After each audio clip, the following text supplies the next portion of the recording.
तो बच्चों, विद्युत धारा में अभी तक हम लोग जो अध्ययन कर चुके हैं, विद्युत भव, विभवांतर और विद्युत धारा किसे कहते हैं, ये हमने पढ़ाया।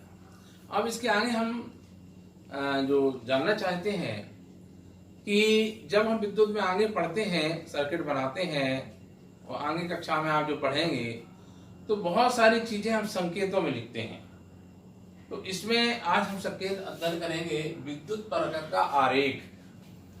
विद्युत परपथ जो आरेख बनाते हैं उसमें प्रतीक चिन्ह के माध्यम से अनेक संकेत से जो में हम समझ लेते हैं।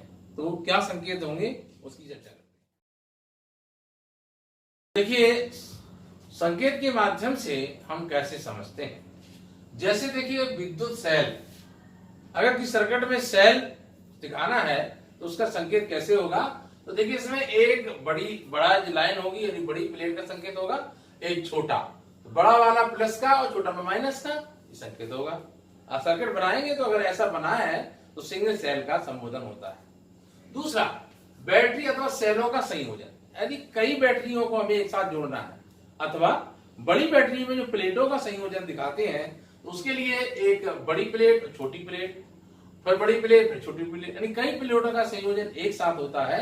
इसका मतलब है बड़ी बैटरी है अथवा कई बैटरी को एक साथ संयोजित किया गया है। अगला संकेत, यदि हमारे पास एक कुंजी माने बटन यानी स्विच का संबोधन होगा, यदि बीच में एक गोला बना हो, वो खाली हो, तो इसका मतलब है वो खुली प्लग है, खुली कुंजी है, उसमें धारा नहीं बह रही है। और बंद है, यदि उसमें बीच बिंदु का संकेत है तो वो बंद कुंजी होती है। इसी प्रकार तार संधि क्या होती है, जिसमें एक सीधा तार दिखाया जाता है, बीच में एक बिंदु लगा के तार दूसरा जोड़ा जाता है। इससे संकेत होता है कि एक तार से बीच में दूसरा तार जोड़ा गया है, इसको हम तार संधि कहते हैं। इसी प्रकार आगे हम जो उसमें अगर किसी सर्किट में हमको बल्ब दिखाना है तो ये बल्ब का संकेत होता है कि इसमें बल्ब लगाया गया है या एलईडी लगाई गई है। इसी प्रकार आठवां है प्रतिरोधक। एक नई चीज आई है, अभी तक हमने जो पढ़ा उसमें अभी प्रतिरोध का संबोधन नहीं था, अब हम प्रतिरोध भी अध्ययन करेंगे। तो प्रतिरोध के बारे में इसका जो बना हुआ है, इसका संकेत जो है प्रतिरोध का होता है, इसे हम आर से प्रदर्शित करते हैं। और अगला है धारा नियंत्रक, इसको हम अंग्रेजी में रियोस्टेट कहते हैं। तो धारा नियंत्रक होता है, यदि उसमें ये प्रतिरोध का संकेत साथ में तीर लगा हो तो इसका मतलब है कि प्रतिरोध को नियंत्रण कैसे किया जा सकता है। कहने का मतलब है प्रतिरोध को बढ़ाना है या घटाना है, तो बीच में जोड़ करके घटा बढ़ा सकते हैं, इसको रियोस्टेट कहते हैं और ये प्रतिरोध का संकेत है। इसके बाद है आमीटर, अभी हमने आपको बताया था आमीटर, और आगे हम आपको ये दिखाएंगे भी उपकरण इसको क्या चिन्ह होता, कैसे पहचानते हैं। तो आमीटर और वोल्टमीटर, आगे इसके आगे जो पोर्शन है 12.4 पॉइंट में जो हम आपके कोर्स में दिया गया है उसके बारे में हम चर्चा करते हैं। तो इसमें ओम का नियम, एक वैज्ञानिक हुए जिन्होंने ओम का नियम बताया, विद्युत धारा नापने का और समझने का जो तरीका उन्होंने बताया है, तो इन्होंने नियम अपना दिया जिसको हम ओम का नियम कहते हैं। तो ओम का नियम जानने से पहले हमने अभी पीछे जब संकेत में बताया था कि प्रतिरोध, तो हम पहले प्रतिरोध की चर्चा कर लेते हैं कि प्रतिरोध होता क्या है और विद्युत में प्रतिरोध होने की क्यों जरूरत है, क्या आवश्यकता है। तो सबसे पहले प्रतिरोध देखते हैं कि प्रतिरोध होता क्या है। देखिए, प्रतिरोध सब में होता है। जैसे पानी को रोकना है या कम करना है तो पानी को रुकावट करना ही प्रतिरोध कहलाता है, ठीक है, या बंद करना उसे भी प्रतिरोध, यानी किसी चीज को रोकना ही प्रतिरोध है। हवा को रोकना, अगर हवा को बंद करना है, हवा को निकालना, तो इसका हमको प्रतिरोध करना पड़ेगा, नहीं रोकना पड़ेगा। ऐसे ही बिजली में भी प्रतिरोध होता है। तो इसको समझने के लिए सबसे पहले हम पूर्व वही बात आ जाते हैं कि पानी के द्वारा समझते हैं कि जिस प्रकार हम पानी को रोकते हैं, पानी के अणुओं को बहना रोकते हैं, ऐसे ही हम प्रतिरोध को रोकते हैं। चलिए इस पर सबसे पहले चर्चा कर लेते हैं। जैसे पानी की टंकी है हमारे पास और पानी की टंकी में टोटी लगी हुई है और उसमें टूटी के ऊपर घुमाने वाला बिंदु लगा हुआ है। यदि वो बंद है, पानी नहीं निकल रहा है, इसका मतलब पानी रुका गया है, पानी का प्रतिरोध है। और जब हम उसको खोल देते हैं तो पानी बहने लगता है। सेम विद्युत धारा में भी जैसे स्विच हम दबा देते हैं और धारा बहने लगती है। तो ये तो सिंपल बात हो गई। अब हम थोड़ा और बारीकी सूप से जानने की प्रयास करते हैं। तो देखिए इसमें हमने कुछ पाइप दिखाए हैं, एक मोटा पाइप, फिर बीच का पाइप, फिर और पतला और एकदम अंदर बंद। इस तरह से हमने दिखाया है। इसका मतलब क्या है बच्चों, आप ही सोचिए, यदि हम इस बड़े मोटे वाले पाइप से पानी निकालेंगे तो पानी कैसे बहेगा? तुलना पतले वाले से करें तो सभी जानते हैं कि जो मोटा वाला पाइप है उसमें पानी ज्यादा गिरेगा, बड़े आसानी से निकलेगा, ज्यादा निकलेगा कम समय में। और ये पतले वाले से धीरे धीरे जाएगा, यानी कम कम जाएगा। इसका मतलब यह है कि जो ऊपर वाला जो मोटा वाला है उसका प्रतिरोध कम है और जो पतला वाला है उसका प्रतिरोध ज्यादा है, यानी उसको रोक रहा है पानी को बहने की, इसलिए पानी धीरे धीरे जा रहा है। समझ गए ना बच्चों? अब हम तुलना करते हैं तार से, क्योंकि धारा को बहने के लिए तार की आवश्यकता होती है। जैसे पानी को बहने के लिए नली की आवश्यकता होती है, तो नली से बहता है, इसलिए हम उसको पाइप को दिखाया कि पाइप में पानी बहता है। अब हम पाइप की तुलना करते हैं तारों से, यानी अलग अलग धातुओं की तारों से। इस पर हम चर्चा कर लेते हैं। तो सबसे पहले देखिए, तांबे का हमने तार लिया, मोटा तार है, फिर उसके नीचे पतला तार और उससे भी पतला और फिर और पतला, लास्ट में कांच की छड़। इससे हम क्या समझेंगे? तो जो मोटा तार है उसमें बिजली जल्दी बहेगी, यानी उसका प्रतिरोध कम होगा। किसकी तुलना में? पतले की तुलना में। जैसे कि पाइप की हम तुलना करते हैं, पाइप पतला है, पानी धीरे धीरे कम कम जा रहा है।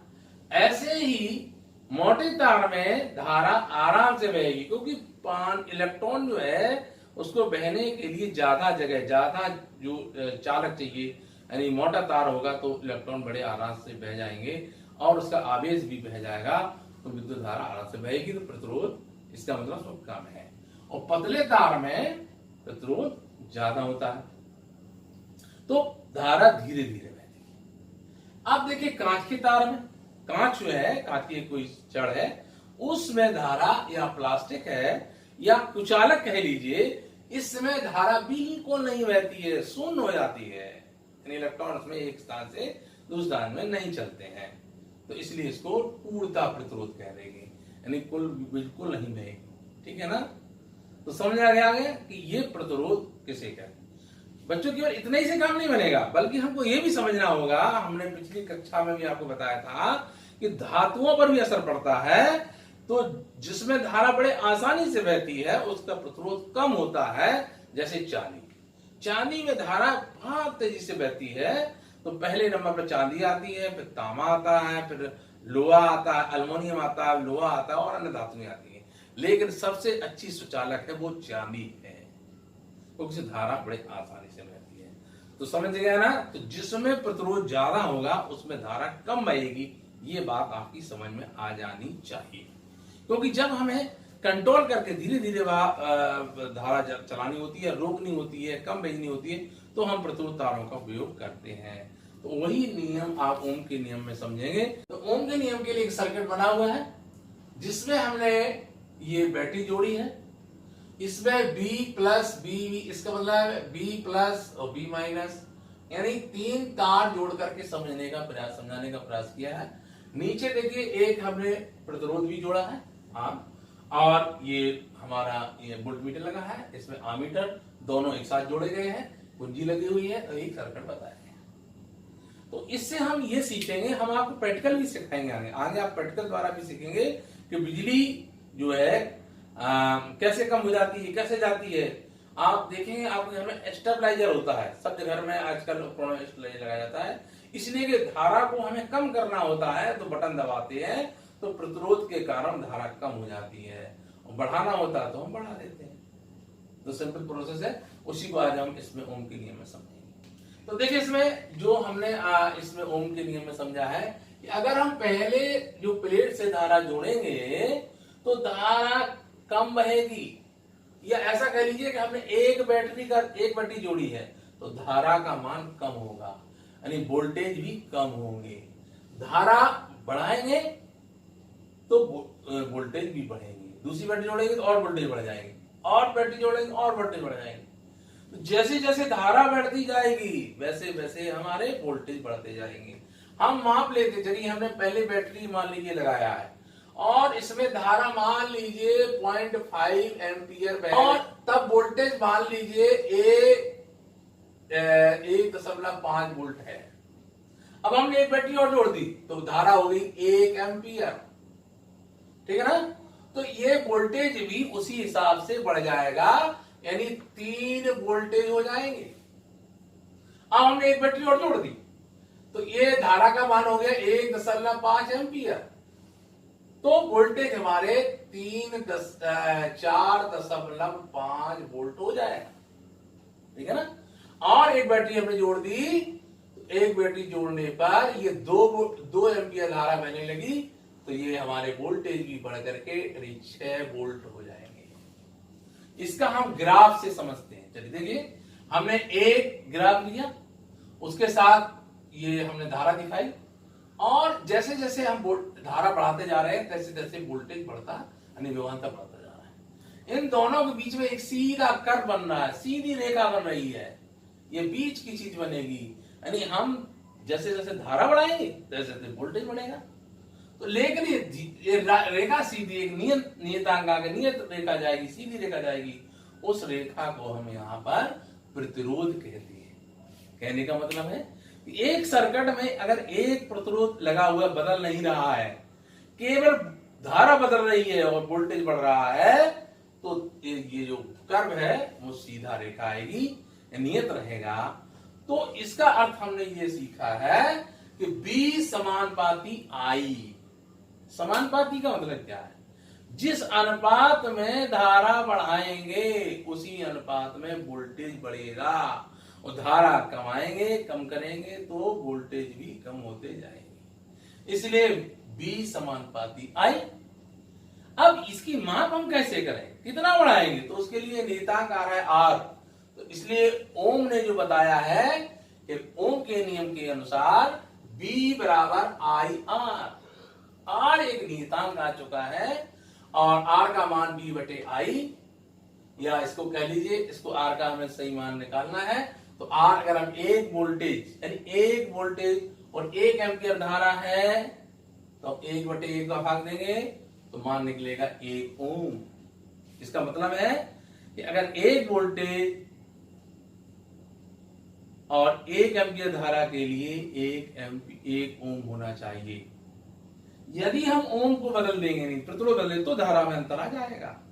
यदि ओम निश्चित रखेंगे यानी हम प्रतिरोध को निश्चित रखेंगे तो धारा बढ़ाएं और वोल्टेज बढ़ाएं तो उनका अनुपात एक निश्चित रहेगा, ये नियतांक रहेगा। हाँ, तो बच्चों हमारे पास ये उपकरण है जो हाथ का बनाया हुआ है, आपको सब कुछ दिख रहा है इसमें।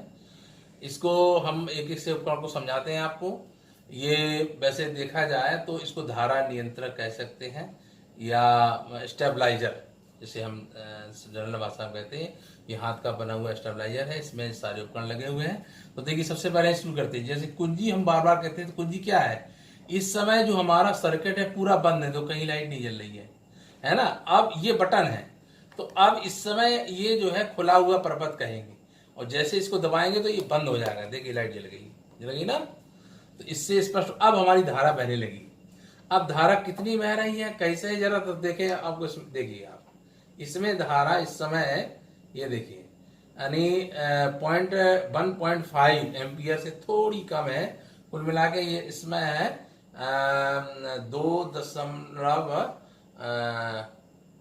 1.4 जो है एम्पियर इसमें धारा बह रही है, ठीक है ना। तो देखिए अब हम इसमें धारा को ये कंट्रोल कैसे होती है इसको भी जानेंगे। ओके, तो देखिए इसमें ये जो ट्रांसफार्मर लगा हुआ है और इसमें रेजिस्टर लगा हुआ है, आगे जो है प्रतिरोध लगे हुए हैं, उसकी वजह से धारा कम ज्यादा कर सकते हो। देखिए गौर से, अभी धारा इसमें ये इस समय कुछ वोल्टेज कम हो गए हैं और ये 1.5 1.5 के लगभग है। तो जरा ये देखिए, इसको घटाते बढ़ाते तो बल्ब भी कम ज़्यादा होगा। और ये देखिए इस तरह से ये धारा कम हो रही है, देखो कम हो गई और ये बढ़ गई, देखो ये बल्ब भी कम हो गया है। इस तरह से यानी हम प्रतिरोध बढ़ा देते हैं तो ये इस प्रतिरोध बढ़ाने से क्या धारा कम बनने लगती है। और ये देखिए इस तरह से ये धारा को नियंत्रित किया जा सकता है। तो आप समझ गए होंगे। तो इसमें एक ट्रांसफार्मर है, ट्रांसफार्मर का काम है ये धारा को कंट्रोल करता है, ट्रांसफर करता है, यानी जहाँ प्रतिरोध होगा वहां भेज देगा और उससे धारा कम हो जाती है। तो अब तक हम ओम के नियम की अनुसार जो अध्ययन हमने किया है कि प्रतिरोध विद्युत धारा का एक मात्रक है और प्रतिरोध से हम धारा को नियंत्रण करते हैं, यानी बढ़ाते घटा सकते हैं। तो प्रतिरोध जो है इसमें हमने यह अध्ययन किया कि धारा प्रतिरोध के व्युत्क्रमानुपाती होती है, वोल्टेज के समानुपाती और प्रतिरोध के व्युत्क्रमानुपाती। मतलब प्रतिरोध बढ़ाते जाएंगे तो धारा अपने आप कम होती चली जाएगी, भले ही कितनी भी धारा बह रही हो। ओके, और प्रतिरोध घटाएंगे तो धारा बढ़ेगी। ठीक है ना, इतना इसमें हमने सीखा है। तो प्रतिरोध का जो मात्रक भी हम चर्चा कर लेते हैं। प्रतिरोध का जो ज्ञात करने का जो तरीका जो बताया गया है ये ओम का नियम। तो प्रतिरोध के बारे में गणना करके 1827 में जर्मन भौतिक विज्ञानी जॉर्ज साइमन ओम इनका नाम था, इन्होंने ये प्रैक्टिकल करके प्रयोग करके ये सिद्धांत निकाला कि धारा को नियंत्रित करने के लिए प्रतिरोध लगा देते हैं, उससे धारा घटाई बढ़ाई जा सकती है और उनके नाम से ही इसका मात्रक पड़ा ओम। तो प्रतिरोध का मात्रक ओम है। अब हम एक गणना करके देखते हैं ओम की। तो इसमें प्रश्न जो आंकिक आपके में दिए गए हैं ए और बी जो दो पार्ट हैं, तो इसमें कैसे करते हैं मैं क्वेश्चन पढ़ता हूं फिर उसका हल आगे बताऊंगा आपको। तो आपकी किताब में बच्चों एक प्रश्न दिया गया है, उसके हल करेंगे हम, हल करना बताएंगे आपको। प्रश्न है यदि किसी विद्युत बल्ब के तंतु का प्रतिरोध 1200 ओम है तो यह बल्ब 220 वोल्ट स्रोत से किसी विद्युत धारा को जोड़ा जाए तो उस धारा का मान क्या होगा। इसमें हमको धारा निकालनी है। दूसरा इसी में प्रश्न बी पार्ट है, यदि किसी विद्युत हीटर की कुंडली का प्रतिरोध 100 ओम है तो यह विद्युत हीटर 220 स्रोत से कितनी धारा लेगा। ये गणना करना हमको करनी है। तो आगे हम इसको बताएंगे। एक प्रश्न और है आपके में, इसकी भी हम गणना करके देखेंगे। जब कोई विद्युत हीटर विद्युत स्रोत के 4 एम्पीयर विद्युत धारा लेता है तब उसमें टर्मिनलों के बीच विद्युत विभवांतर 60 वोल्ट है, उसमें विद्युत धारा कितनी विद्युत धारा लेगा जब विभवांतर 120 बढ़ा दिया जाए। तो पहले 60 है और फिर 120 कर दिया जाए तो कितनी धारा लेगा, इसकी हमें गणना करनी है। तो बच्चों हमने अभी तक इसमें जो सीखा है उसके जो प्रश्न आपके दिए गए हैं आपकी किताब में, मैं उसी का जवाब आपको बताता हूं। तो हम विचार करेंगे कि हमने जो सीखा है उसी से आंसर निकालते हैं। हाँ, तो बच्चों ये प्रश्न है किसी चालक का प्रतिरोध किन कारकों पर निर्भर करता है। अभी तक जो हमने अध्ययन किया उसी आधार पर निकालते हैं। तो सबसे पहले चालक की लंबाई पर निर्भर करता है। लंबाई पर कैसे निर्भर करता है कि अगर लंबा तार हो तो धारा ज्यादा बहनी पड़ेगी, ठीक है ना, तो धारा ज्यादा जो धीरे धीरे बहेगी, तो इस पे चालक पर भी निर्भर, यानी धारा कम बहेगी, ठीक है ना। दूसरा तार की मोटाई पर, यानी अनुप्रस्थ काट पर। यदि तार मोटा है, ये हम आपको बता चुके हैं, जितना तार मोटा होगा उसका प्रतिरोध कम होगा और धारा बड़े आसानी से बहेगी। तीसरा कारण है चालक के पदार्थ पर, यानी वो जो तार है वो किस धातु का बना है इस पर भी प्रतिरोध निर्भर करता है। जैसे मैंने बताया कि चांदी का है तो उसका प्रतिरोध सबसे कम होगा, फिर अगर वो तांबे का है तो उससे थोड़ा सा ज्यादा होगा प्रतिरोध का, और इस तरह से क्रम में है। लोहा है, एल्युमिनियम है, बहुत सारी धातु हैं, उनमें जो है उनका प्रतिरोध जैसे जैसे बढ़ता जाएगा तो धारा कम बहती जाएगी। तो इसी प्रकार अगर कोई कुचालक है, जैसे कांच है, कागज है, और लकड़ी है, सूखी लकड़ी है, तो इनका प्रतिरोध सबसे ज्यादा होता है, धारा बिल्कुल शून्य बिल्कुल नहीं बहती है, या अर्धचालक, अर्धचालक में कम कम बहती है तो उसको अर्धचालक भी कहते हैं। अब प्रश्न नंबर है 2। प्रश्न नंबर 2 पूछा है, समान पदार्थ के तारों में यदि एक पतला तार दूसरा मोटा तार हो तो किसमें विद्युत धारा आसानी से प्रभावित होती है? तो बच्चों विचार करिए, जैसे हम अब तक पढ़ेंगे ये तो आप उत्तर बता ही सकते हैं, बड़ा सरल है। सोचिए, एक पतला तार है, एक मोटा तार है, धारा हमको बहानी है, तो किसमें धारा आसानी से बहेगी? जैसे आप पानी बहाते हैं, तो अगर पानी से हमें छोटी नली पतली नली लगानी है, एक मोटी नली लगा दी हमने, तो स्वाभाविक है, आप सोचिए किसमें ज्यादा जल्दी पानी बहेगा?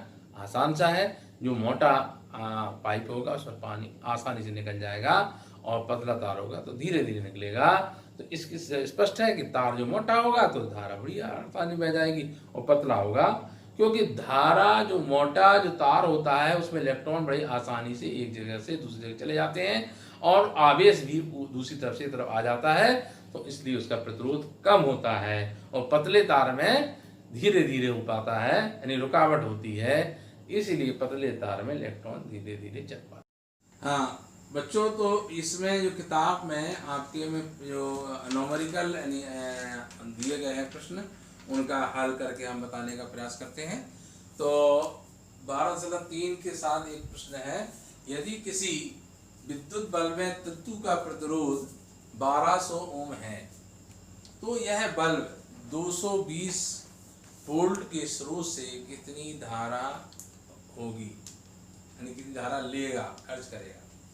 बी है, यदि किसी विद्युत हीटर की कुंडली का प्रतिरोध 100 ओम है तो यह विद्युत हीटर 220 वोल्ट स्रोत से कितनी धारा लेगा।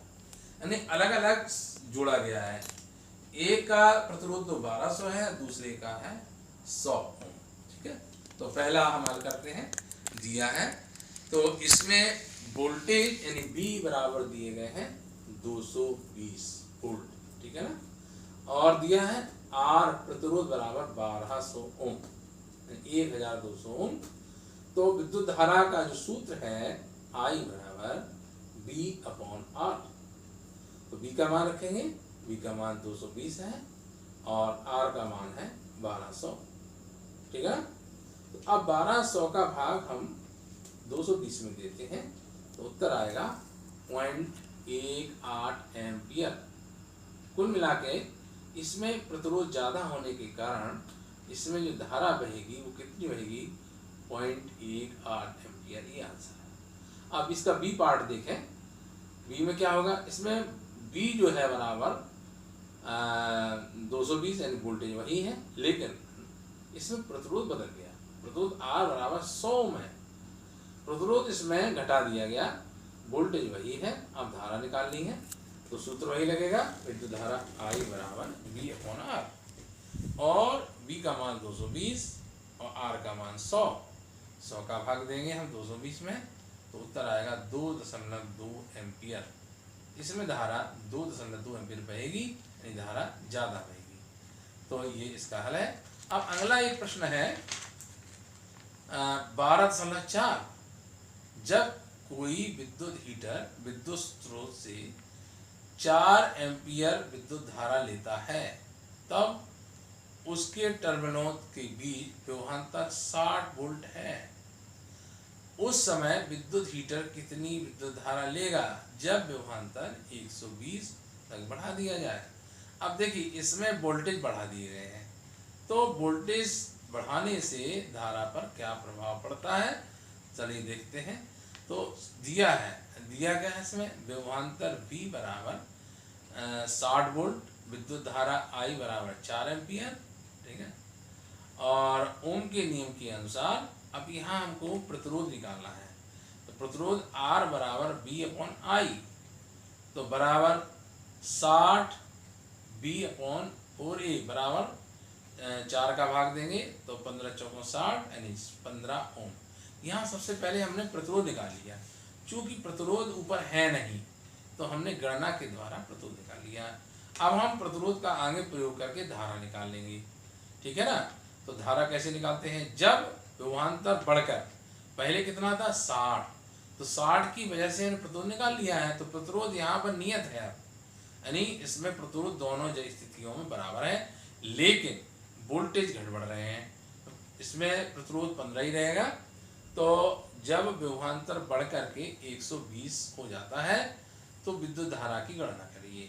तो विद्युत धारा I बराबर V/R बराबर 120/15 इजुकल टू 8 एम्पियर, अर्थात विद्युत हीटर से प्रभावित विद्युत धारा 8 एम्पियर हो जाती है। ये इसका उत्तर है।